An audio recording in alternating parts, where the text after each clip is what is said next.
Well, for more on this lucrative industry, I spoke with Ifeamaka Umeike, founder of the lifestyle blog Natural Nigerian. Now, she began by explaining the connection between this booming market and upward mobility on the continent. I think that the reason why there is a correlation is that we get a lot of our influences from the West. We look to the West for our influences. And a few years ago, African Americans started really caring about their natural hair, and we took the cue from there. There's a lot of cultural diffusion, and that really is the reason why this industry has started for us. Who really makes up the bulk of who's buying these products? Well, in the beginning, it was easy to say who made up the bulk. It was young women, again, getting their influences from the West. They see a lot of videos on YouTube.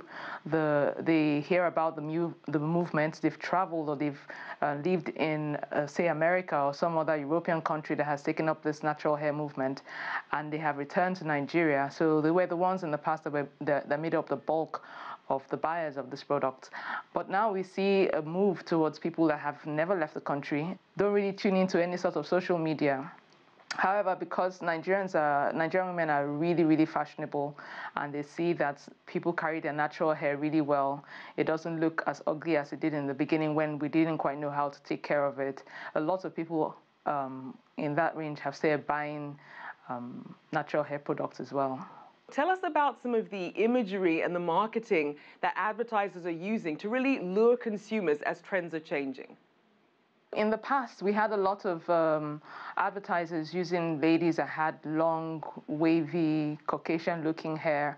But these days, because of the what's happening in the industry, what's happening in the market, with the natural hair movement taking over more or less, we find a lot more people using models that have natural hair, that have their afro hair, they're wearing it in trendy styles.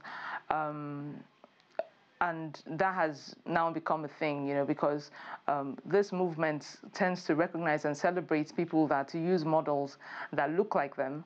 And because they're now making up a majority of the population, we have advertisers moving in that direction as well. We're seeing a lot more companies, including Western brands, really looking towards indigenous African natural products like, as you mentioned, shea butter and things like coconut oil. So we're really seeing some trends in the other direction.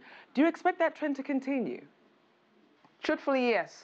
I do expect it to continue, and that is because of the state of the continent. I'll give my country as an example, Nigeria. We are really blessed. We have a lot of herbs, a lot of plants. However, there isn't a lot going on in terms of research. So things like red acalypha, which grows wild in Nigeria, it's almost a weed for some people. Stinging nettle definitely is a weed. We don't have a lot of university lecturers that perform any sort of research. So we don't know what these things can do. They are all around us, but we don't know what they do.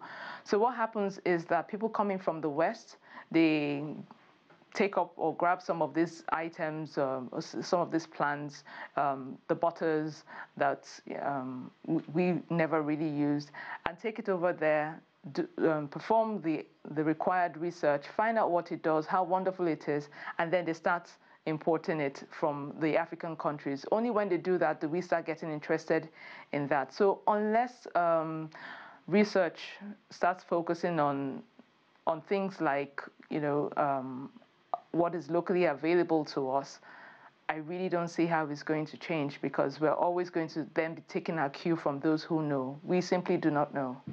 And we're certainly seeing that African women are really taking the lead in terms of helping the industry grow on the continent, especially, as you mentioned, Nigeria and also Kenya. So what is that link between this growing economic independence, upward mobility, and the growth of the industry that we're seeing?